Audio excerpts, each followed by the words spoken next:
নমস্কার বন্ধুরা, আমার চ্যানেল সুমিতার পাকশালা অ্যান্ড দিনলিপিতে আপনাদের স্বাগত জানাই।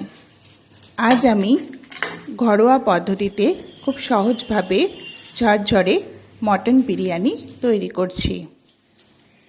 এর মধ্যে ডিম আর আলুও দেওয়া হয়েছে।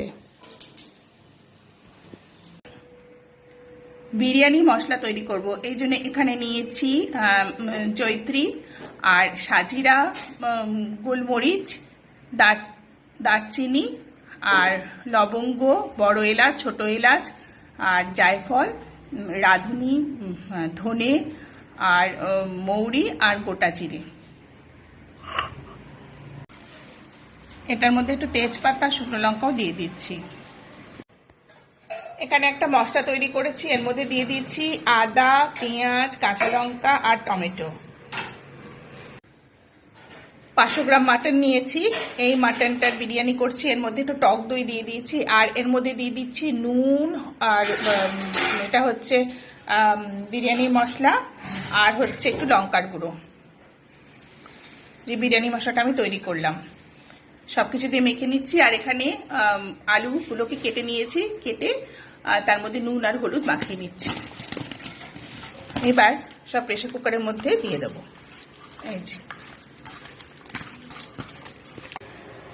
এই যে মাটন আর আলু সব প্রেসার কুকারের মধ্যে দিয়ে দিয়েছি। আর এর মধ্যে দিয়ে দিয়েছি 1 চামচ গোলাপ জল আর 1 চামচ কেওড়া জল দিয়ে এবার ঢাকনাটা বন্ধ করে দিয়েছি। কড়ার মধ্যে সর্ষের তেল দিয়ে বসিয়ে দিয়েছি, তেল গরম হয়ে গেছে। এবার এখানে ফোড়ন দেবো। এর মধ্যে নিয়ে নিচ্ছি জিরে, তেজপাতা, শুকনো লঙ্কা, ছোট এলাচ, লবঙ্গ, দারচিনি আর জয়িত্রী আর একটু গোলমরিচ, সবকিছু দিয়ে দিলাম এর মধ্যে, তেলের মধ্যে। আর তারপর এইবার এর মধ্যে যে বাটা মশলাটা দিয়ে দিলাম, দিয়ে একটু হালকা করে কষে নিচ্ছি।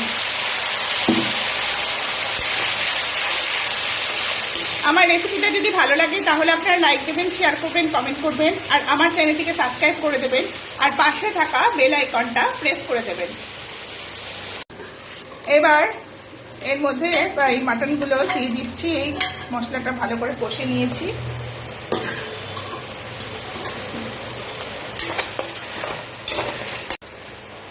আজকে আমার মাটন পিসগুলোর মধ্যে একটু চর্বিও ছিল। চর্বি থাকলে মানে টেস্টটা খুব ভালো আসে আর ফ্লেভারটাও ভালো আসে। ভালো করে একটু কষে নিচ্ছি, কষে নিয়ে তারপরে জলটা দিয়ে দিচ্ছি। মাটনটা দিয়ে একটু কষা কষা মতো হয়েছে। এইবার আমি যেটা জল সেদ্ধ করে রেখেছি, মানে জলটা বেরিয়েছিল, খুব বেশি জল দিইনি, জলটা বেরিয়েছে, এবার এটার মধ্যে ঢেলে দিচ্ছি।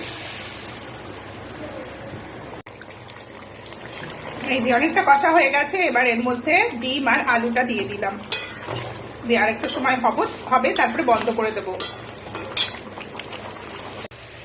এই যে ভাতটা তৈরি হয়ে এসছে, মানে কিছুটা জলটা ফুটে উঠেছে। এবার এর মধ্যে দিয়ে দেবো নুন, চিনি, কিছুটা পরিমাণ মতো নুন চিনি দিয়ে দিচ্ছি। আর এর মধ্যে তেজপাতা দিয়ে দিচ্ছি আর দিয়ে দিচ্ছি এর মধ্যে কেওড়া জল আর গোলাপ জল আর দিয়ে দিচ্ছি যে বিরিয়ানি মশলাটা তৈরি করেছিলাম সেটি দিয়ে খুব ভালো করে এবার নেড়ে দিচ্ছি।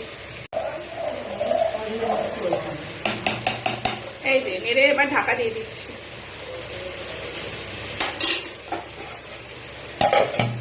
এবার প্রেসার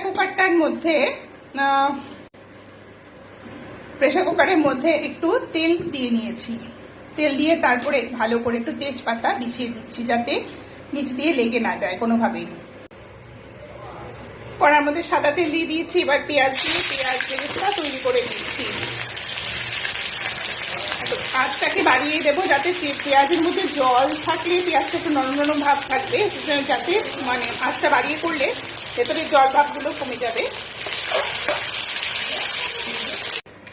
এই যে প্রথমে একটু এই ভাতগুলো দিয়ে দিচ্ছি, একটু সরিয়ে দিচ্ছি।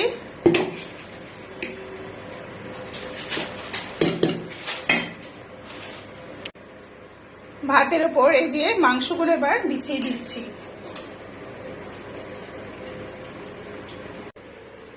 এই যে পেঁয়াজ বেরেস্তাগুলো তৈরি হয়েছে, এই যে ঝুরঝুরে হয়েছে। এই যে পেঁয়াজ বেরেস্তাটা দিয়ে দিলাম দিয়ে এর মধ্যে এবার একটু ফুড কালার দিলাম না, একটু হলুদ গুঁড়ো দিয়ে দিলাম, আর দিয়ে দিচ্ছি ঘি। ঘি ওপরে একটু বেশি পরিমাণে ঘি দেব, আর এর মধ্যে দিয়ে দিচ্ছি গরম মশলার গুঁড়ো আর কেওড়া জল, গোলাপ জল। এই যে, আর একটু দিয়ে দিচ্ছি সাদা তেল।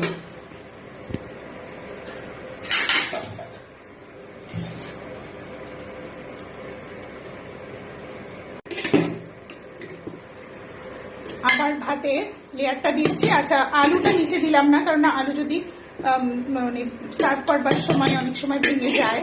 ডিমও তাই, ডিম আর আলুটা একেবারে ওপরে দেবো। এই যে ভাতে লেয়ারের ওপর দিয়ে আবার মাটন পিসগুলো দিয়ে তার মধ্যে হলুদ, কেওড়া জল, গোলাপ জল, গরম মশলার গুঁড়ো, ঘি, সাদা তেল সব দিয়ে দিয়েছি। দিয়ে আবার একটা ভাতে লেয়ার দিয়ে দিচ্ছি। এর ওপরে আবার সব দিয়ে দিয়েছি। তার মধ্যে এক্সট্রা দিয়ে দিলাম বাটার আর কাঁচা লঙ্কা আর একটু দুধ দিয়ে দিলাম ওপর দিয়ে। হ্যাঁ, আর এর মধ্যে আরেকটা জিনিস দিচ্ছি, সেটা হচ্ছে এই যে মিঠে আতর। কেওড়া জল, গোলাপ জল দেওয়া হয়েছে, মিঠে আতর 2-3 ফোঁটা ফেলে দিলাম, ব্যাস হয়ে গেল। এবার এটাকে ঢাকনা দিয়ে ঢেকে দিচ্ছি। একটা চাটুর উপর বসিয়ে দিয়েছি যাতে পুড়ে না যায়, একটা কাপড় দিয়ে দিয়েছি, তারপরে ঢাকনা দিয়ে ঢেকে দিয়েছি। এইভাবে দমে আমি মিডিয়াম থেকে লো থেকে মিডিয়াম ফ্লেমের মধ্যে রাখবো। এবার এইভাবে দমে আমি রেখে দেবো 40 থেকে 45 মিনিট।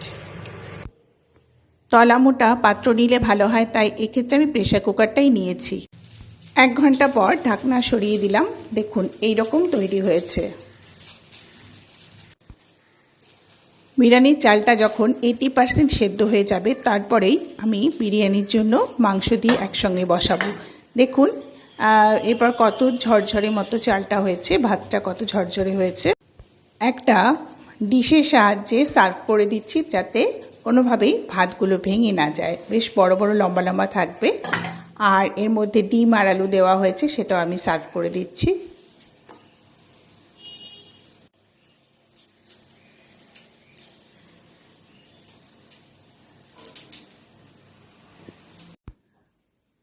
আমার আজকের রেসিপি মাটন বিরিয়ানি তৈরি হয়ে গেছে।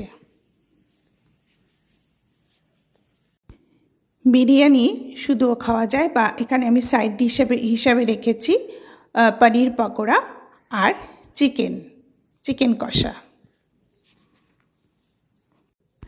এতক্ষণ আমার সঙ্গে থাকবার জন্য আপনাদের ধন্যবাদ।